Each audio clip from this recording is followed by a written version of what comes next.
often great illustrators are great designers because you think about I think a lot about when I'm illustrating, well, composition, well, that's kind of like layout.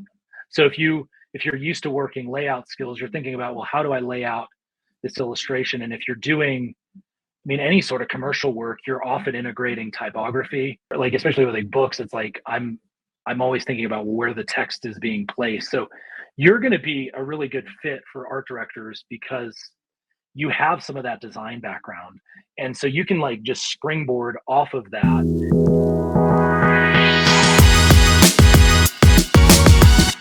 Hello, everyone, and welcome once again to the Design Rescue Show. I am your host, David Block.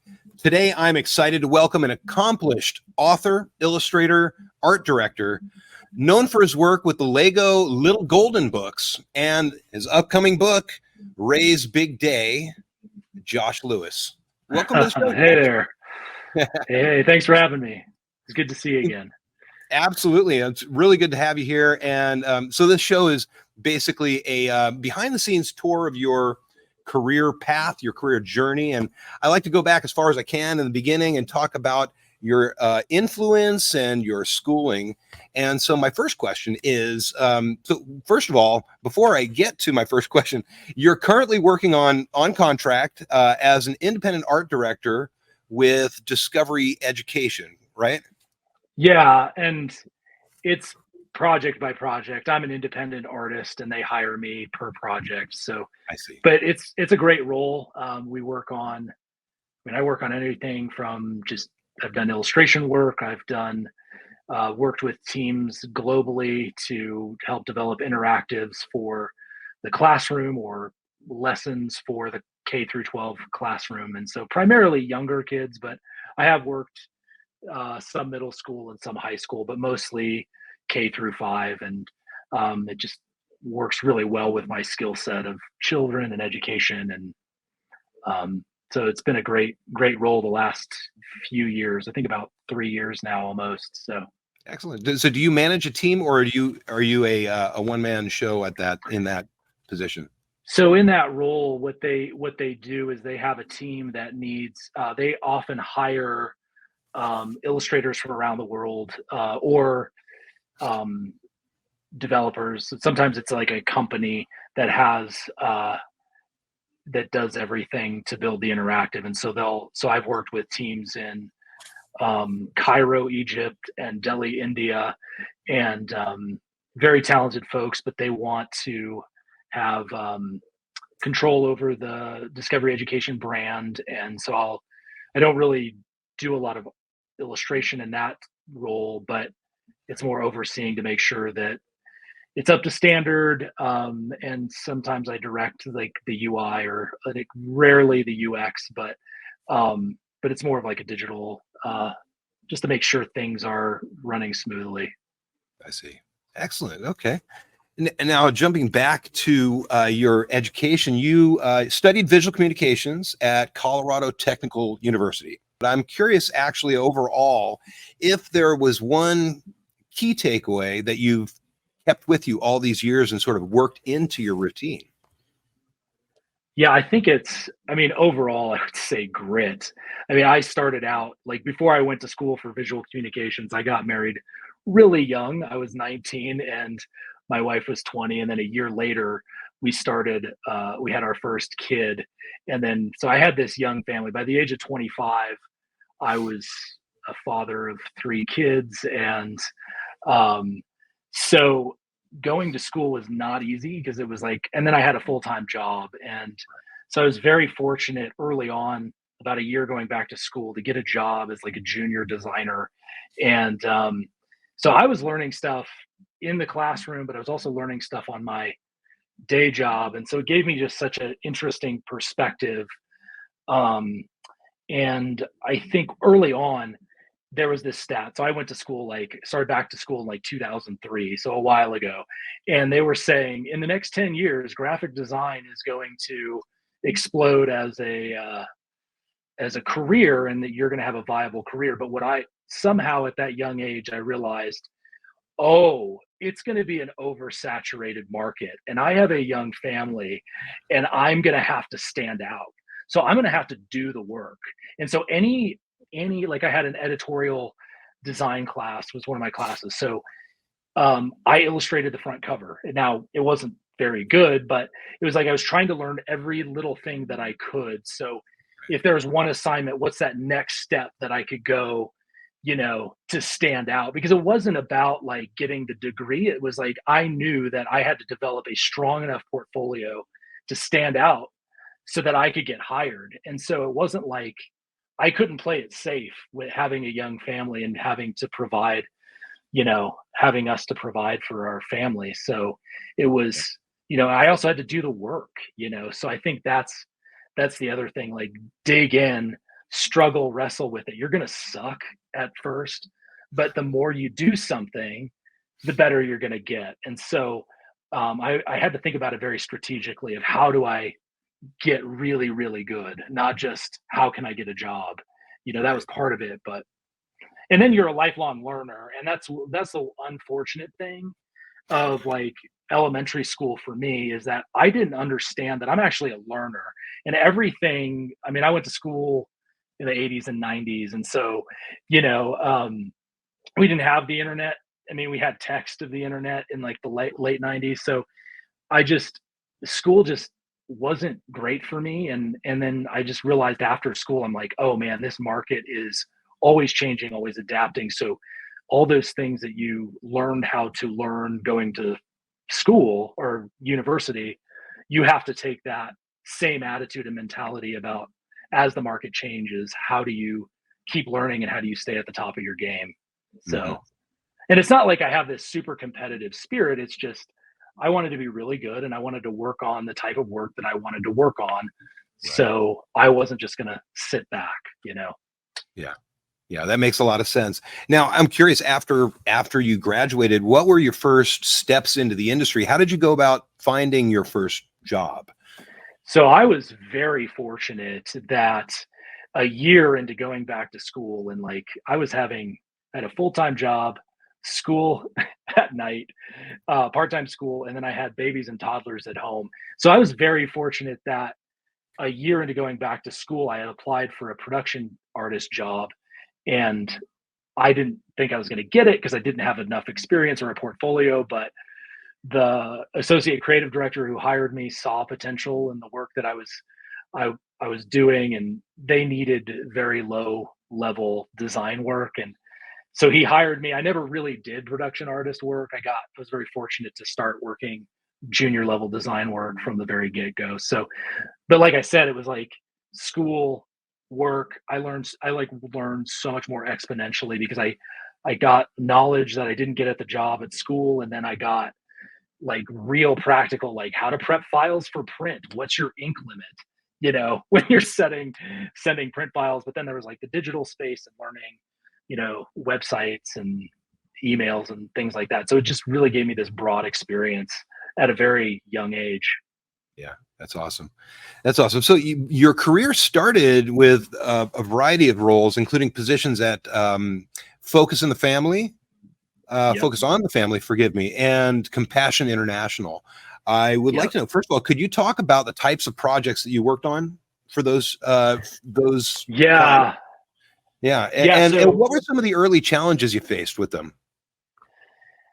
yeah, I think yeah, let me start with the projects and then I'll Go for it. talk about Yeah, young Josh and his attitude. yeah. Nice. Um, so I was very fortunate that I primarily worked at Focus on this show called Adventures in Odyssey. So it was this children's show, and about a month in, they were doing repackages, and I was fortunate to get started on that. The other associate creative director was hired me to work on the brand, and we ended up create. I was the lead designer for like 5 years because of that, and so we worked on anything the show needed from like a marketing design perspective. So primarily worked on packaging, but I also got to work on ads and um, in-store signage and trading cards and T-shirts and like the full gamut. And it was just and a website. And so really, was really great. And then I went to Compassion 5 years in, and I didn't think I was going to work on kids again because it was for lack of a better phrase, it's like a child sponsorship organization. They do more than that, but that's I think what most people would get really quickly. And so they work with extreme children in extreme poverty and alleviating that as best as they can. And so, but my creative director, my previous at Focus, went to Compassion, and about a few months in, he hired me, and then I was like, okay, well, I'm just going to be working on regular stuff. And then he had 3 projects for the children's audience lined up for me, and one of those was a children's magazine that they had just started. So an editor there had started this children's magazine. So it was for Western kids to understand, um, how kids living in extreme poverty are alike and how they're the challenges that they face. So it was a very interesting challenge trying to make that approachable for kids. But together, the editor and I worked it. And so that's when I really started getting into art direction. I had a little bit of experience at my previous role, but I was art directing an outside designer, a couple of illustrators, a photographer, and putting all the magazine together. So it gave me like a rich experience in content creation and creative leadership and pushing where this magazine could go in not just a print edition, but like an iPad and a online version as well. So that was it. But that's like the first, gosh, I started in 2004 and I stopped the mag. So it was like first 8 years of my career, which is Wow. the bulk of, I mean, I've been doing this 20 years now. So that's like, I don't know, more than a third, not quite a half. And so, but yeah, some of the challenges was just, I think like I always tried to have a good attitude, but sometimes it was that level of service, that especially when you're like in your early 20s, you're just like, you want to do a good job, but sometimes the client doesn't see eye to eye, or sometimes they don't always make a bright decision. And I always wanted to stay humble to know that, like, okay, they're smart, they know their audience, but sometimes, they would not. In a lot of cases, it was just like I worked for companies that were pretty risk averse, so it was just like they had an asset to protect, which I now understand that it's like when you're starting out with a product or starting out, you can risk a lot. But the moment that you have like an asset, you go into protection mode. So sometimes I would just get frustrated. And then it was like, okay, I see their perspective. So I'd usually need an afternoon, usually the next day. It was like, Yeah. okay, something, especially when it was like a solution that I was like really passionate about, that I'm like, this is what we got to do, Right. just from like a strategic perspective. It wasn't like I was coming in thinking that I knew everything. I was trying to think through the problems that, well, it wasn't just me, it was the team. We were trying to think through how to strategically solve those problems. And when they didn't see eye to eye, sometimes you're like, okay, well, you know, they're the ones calling the shots. So Right. we tried our best, and, we'll try to get the next one. So I think it was some of that, just like adjusting expectations. So, um, yeah, I Yeah. think so. I think, like, especially when you're younger, like just understanding that this is like design is often very blue collar, and it is a service project, and you can influence at best, but at the end of the day, it's your clients who are paying the bills that you have to, um, you know, you have an attitude of service and just say like, okay, maybe I don't see everything correctly, and this is what they're telling me to do. I can give you the thoughtful, idea behind why I created what I created, but in the end, it's your decision, and then move on. And so, that's helped. I've kind of carried that attitude, Yeah. throughout the majority of my career. But early on, it was tough to like get that. Right. To understand that relationship that you have with your client, with the people you work for. Right. Yeah. Real young Josh, and is like when he was like 22 or 23. So That's awesome. Yeah, I could absolutely relate to that. If you're enjoying this video, please take a moment to hit that like button, leave a comment below, and subscribe to the channel so you won't miss our future videos. Thank you. So now you've worked on a bunch of notable projects, including, well, the Lego Little Golden Books, and I would love to hear how you got that opportunity to work on that series and what what your creative process was like. yes. So Yeah. After I left Compassion, so I'm going to take you back, is like how I got the Golden Books job was through a strategic personal project. And so after I was able to leave Compassion and go out on my own, it was just time, and I was able to work more exclusively in the children's market. And I needed to build a portfolio up for children's books, and I had illustrated a couple of self-published books that an author hired me to do, and but nobody was knocking on my door for like uh, real, not real, but like a traditionally published children's book. And that was the goal, is I wanted to work on a really high quality book. And so I came up with this personal project called Bite Size Books. They were short stories for Instagram. I started in 2018. So a couple of years after I left. And they started as short stories for kids. And my son had written, I have older kids. And so my son in high school wrote this story, and I had to illustrate it. And it sort of was like the impetus for this idea of like, okay, I could put 10 pages together, or like a cover and then 9 pages of story, or 10 pages of story, throw it into the Instagram carousel. And then I did that, and I was like, you dummy, you have all this print experience. You could find somebody online to print a little booklet. And so it was this dual strategy of both digital and print.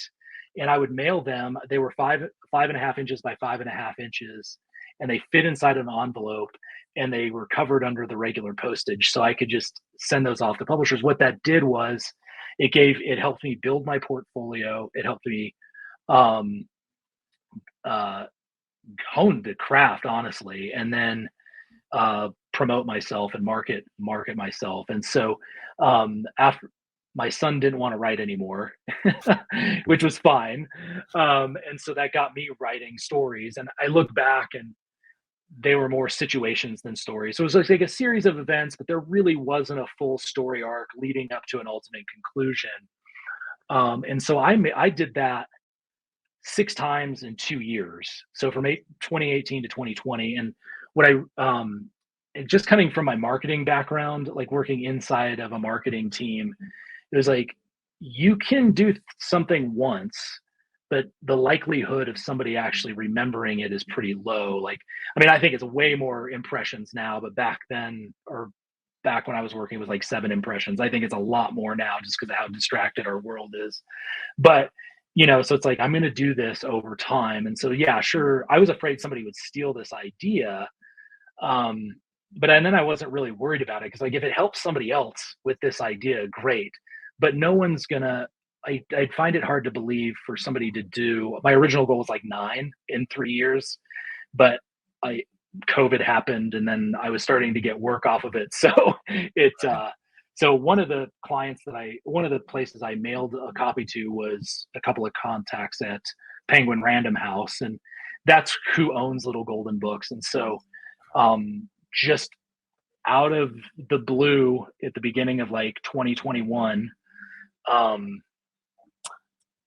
I got an email from the art director asking me to illustrate Hey. Lego How to Be a Pirate Little Golden Book, which was like, blew my mind, because I'm old enough to remember when Lego Pirates came out in 1989, and how that was like a total game changer.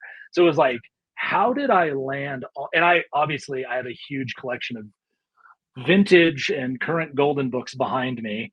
So it was just Right. like, how did I land this? I still don't quite believe it, but it was like a direct result. And it was like, these books were sort of, oh, this is a bigger version of it, but this is, imagine Ah, this at imagine this at 5 inches instead of 8 inches. But this was right. sort of like my love letter to golden books. I even did this, you know, this bite-sized book belongs to. But yeah, and these were some of my. Let me get to the title page. This was the cover image. So it's just Got my it. my love letter to little golden books. Never thinking I'd never actually do one. Oh, but check this out. One of them I illustrated a Lego castle in. So I'd like to think they saw that. I don't know. Usually it's more disappointing of an answer than you think, but it got me started in honing my craft and creating the type of work that I wanted to do. And so I found out later that I suddenly got the second one dropped on me, like, I don't know, a month or two later. They had tested somebody else out, and the other guy or person, I don't know who, decided Yeah. like this wasn't worth it because golden books are Lego is pretty difficult, I find, to illustrate. So it took me a little bit to figure out. But Yeah. yeah, that's how, short story long, that's how I got the the gig basically. Well, that's awesome. Now, how many have you done in that series? I think when I met with you at Creative South, I think I bought 3 of them. Here's one of them. Love it. Yes. Yeah. I So there's love it. there's 4, and that they're going to be Okay. done after that. That's right. But there's How to Be a Pirate, Yeah. which I mentioned, How to Be a Knight, and then How to Be a Unicorn. Right. And if you see this little haunted house back there, Yeah. it's going to be it's already announced. It's How to Be a Ghost, comes out July 2nd of this year. So Very cool. Very cool. yeah, so that's the 4. And I'm glad that we ended on Ghost because it's a cool Right. book. That's great. So now you're getting ready to publish or come out with Ray's Big Day, right? I mean, that's on the cusp of being ready to be released, or has that Yes, been? it is. Yes, it is. But I forgot I was going to show you, like, these are the Hey, real minifigs. Sorry to nice. jump backwards, but this was a process. I'll just touch on this. I'll just touch on this briefly. Yeah, And then yeah, this is yeah. the dude here, Nice. and then the dragon. So Fantastic. it took me a while to figure out because you can see these are plastic toys.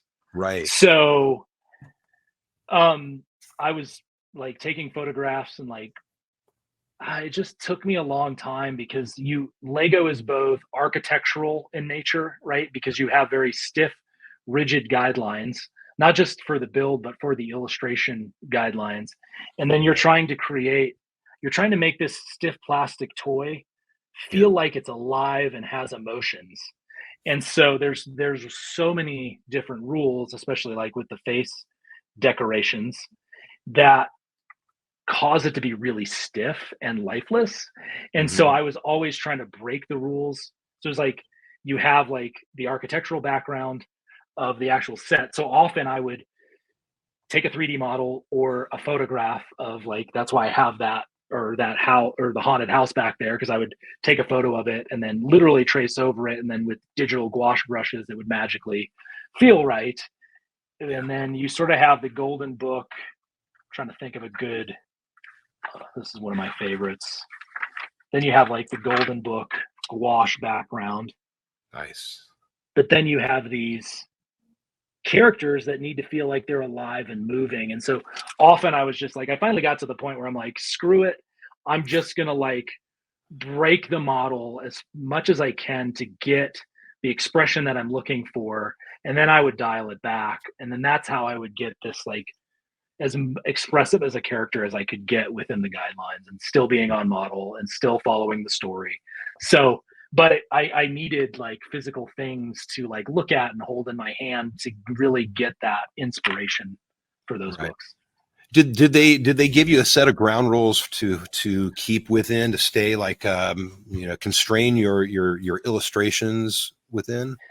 They mostly cared about proportions of Right. the minifig. So, especially with some of these, like, I don't have an example, but some characters have short legs. And so so it was a lot of times it was like comments about the arms and legs extending too far, or, um, yeah, or the torso's not, should be thicker or whatever. So, real minor in that. But when you're trying to contort, like, sometimes I could get away with this one here where I have the character like dangling from a rope, and I could sometimes fudge it where, as long as the neck, there's like a stem of for the neck above the torso, as long as that was concealed, I could like move the head around a little bit. Right. So Yeah. So that was it. And then there's like real strict guidelines around the face, like the eyes always have to be perfect circles or ovals, depending on how you're looking at it, and you have to use approved decorations and mostly approved sets. They just wanted to make sure that it would work functionally as a Lego set. They have like even for just instructions for like a real Lego sets, there's like this has to be sturdy and held together. Um, and so I think that was the concern with that. So most of the time, all of that was provided. So Right, right. That's wild. yeah, Now, moving on to Ray's Big Day. Actually, I want to know. First of all, I'd like to hear about the story, but I'd like to know how you know what your feeling is on personal projects.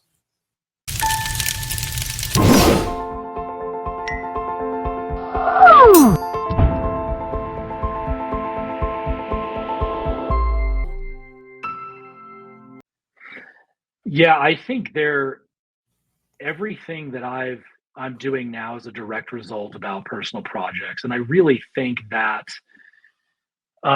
it's your opportunity to experiment and have fun, Right. and build show the type of work that you want to get. So if you want to get magazine covers within the recreation, you know, industry, we'll do that, you know. And but I treat all my personal projects like real projects. So I will get a creative brief. I will write myself a creative brief. I will schedule it out alongside my regular projects, just so that I have a it feels real to me, and then it actually gets done. Because if I don't do that, then I don't follow through. So, um, but it's a lot of times people are more excited about my personal projects than they are about the actual client work, and so that's like even like the creative director at Discovery Education found me on Behance, and it was the bite-sized book projects that I had written were around science topics, and so it's I was very strategic with how I did that. I think if you can, like, there are personal projects where you just like, sometimes I just need to draw a cap and crunch and feel good inside and like recover from burnout. But you know, sometimes, sometimes, you know, I need to be a little bit more strategic and think about the type of what type of work am I trying to get, and how can I make that feel as real as possible, which is why I made physical copies of those stories, or I've printed out postcards, or had, little um, stickers made or something. So just something that feels real, and whether it's a mock-up or however you want to do it, feels real. Um, I think people react to that really strongly, especially if you can make it cool or something that can attract attention around the work that you want to do. So Right. Excellent. Okay. Yeah. Yeah. And can you talk about Ray's Big Day a little bit? Talk yes, about that project. I'm not trying to avoid it, I promise. I know. so Yeah. No. so And so Ray's Big Day actually started out as one of my bite-sized books. I wish I had the real thing, but it started out as Ray's Day, and like I was saying with this, it was a situation, not a story. And so this ray of light leaves the sun and visits all the planets in the solar system. So it was like meant to be like an introduction to the speed of light, the vastness of space, for younger kids, which is maybe a tall order. But what was cool is I actually mailed that to Scholastic at the time, and I got one of the few responses from the art director there, who said he loved it and passed it off to his editor. Well, I found out after Scholastic acquired it a year and a half ago that my art director was that same art director on this book, and he passed it to the editor that ended up buying this book. It just needed to be in a form. It needed to be a full book dummy as opposed to 10 pages, which a full book dummy is about 32 pages. And it gives you, it's the full manuscript plus sketches, and then you finish out a minimum of like two pieces of final art, sometimes three. And then that just gives the acquiring editor the idea of where you're going with this book, not just with the story, but also stylistically. And so it was really great. So this book comes out Hey, July 2nd, nice. 20 this year. So 3 weeks from tomorrow, and it's a it's a real book, That's great. which is just insane. And Congratulations. so, That is yeah, awesome. thank you. So you can Yeah, see like some of the idea was still there, but I worked on the character design a little bit more and awesome. finalized some things. And there she is in the darkness of space. Nice.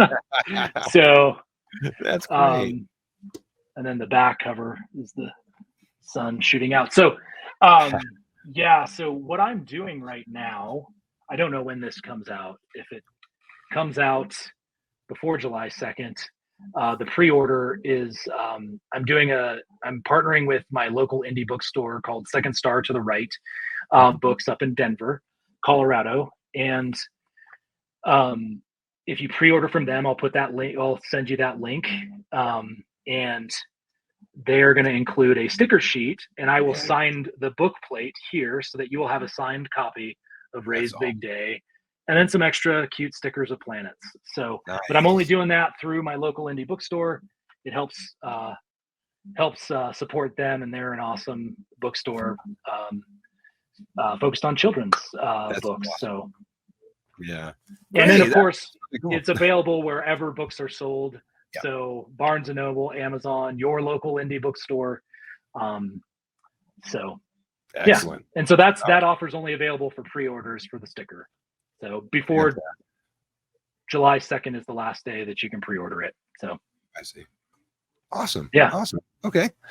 Well, we've actually made it right to the end of the show, and I have actually one final question for you, and that is on, well, based on your experience, what guidance would you offer? What kind of pearls of wisdom might you offer to young designers who are looking to start out as illustrators? as illustrators, yeah. So young designers wanting to like kind of add illustration in Yeah, to to the mix. So I think yeah, um, I think what's cool about designers, and this is what one of my college teachers told me probably 20 years ago now, was often great illustrators are great designers because you think about I think a lot about when I'm illustrating, well, composition, well, that's kind of like layout. So if you're used to working layout skills, you're thinking about, well, how do I lay out this illustration? And if you're doing, I mean, any sort of commercial work, you're often integrating typography, and you're often uh you know um yeah, we're like, especially with like books, it's like I'm always thinking about where the text is being placed. So you're going to be a really good fit for art directors because you have some of that design background, and so you can like just springboard off of that. And so lean on those design skills because they really do come in handy. And I think like when I was a young designer trying to get it, or designer getting into illustration, like I thought I knew color, but it was a foundation, but I had to learn a lot more in color about the emotions and how to stack color on top of color in a full composition. So color is huge, but you have a foundation as a designer. So there are things that you can lean on and just expand on even more. So mhm, um, I would say think about the type of work that you want to do, research it, see how are people getting hired for the type of work that you want to get done. So if it's editorial illustration, look at editorial illustration, like just consume it. If you're wanting to illustrate picture books, check a bunch of picture books out at the library. That's how I got started. And then you can just start looking at who's good, build your sense of taste and your palette for illustration. And then you got to get to work. There's no shortcuts. You got to do the work. And so there is theory that you'd absolutely need to learn. But then the only way you really learn it with how you are as an artist is by creating a pile of work and apply. How do you apply that theory? And so it's a lot tougher as an I think being an illustrator is tougher to learn than being a designer, just because you're creating everything from scratch. As designers, we're like curators that we pull in fonts and images, and then there's definitely some illustration aspects of what we do, but we're starting with assets that we're rearranging, and then it takes a skill set to do that. But with illustration, you're essentially building the entire world from the ground up. So it takes a little while. So this stuff takes time. And so just keep going, keep working, keep finding the things that you love that you can also make money doing. I think there's like an intersection of that. And then I think like reach out to other older illustrators, or I think what was foundational for me was getting portfolio reviews that I paid for.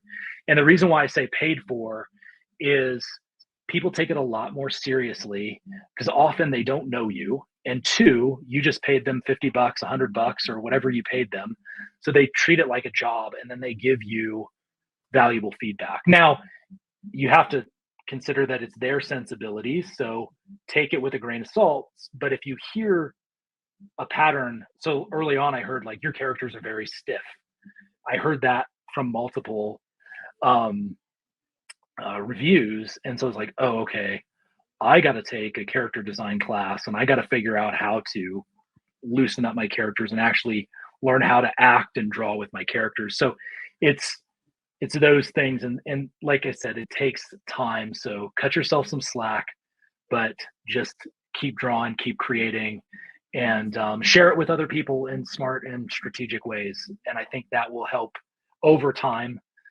I think that will help your career long term. So if you're playing the long game, there's no silver bullet or shortcut that will get you there. You just got to keep going, keep creating. That's excellent and advice. And you won't know what you'll discover, Right.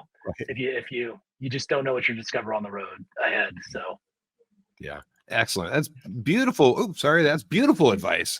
And on that note, I just want to say, first of all, thank you for being here and you contributing to my show and being a part of it. It was really nice to get to know you, and thanks again. Yeah, thanks for having me. I love what you're doing, and I love that you're teaching high schoolers right away. I certainly didn't get that, so keep doing all the great work that you're doing.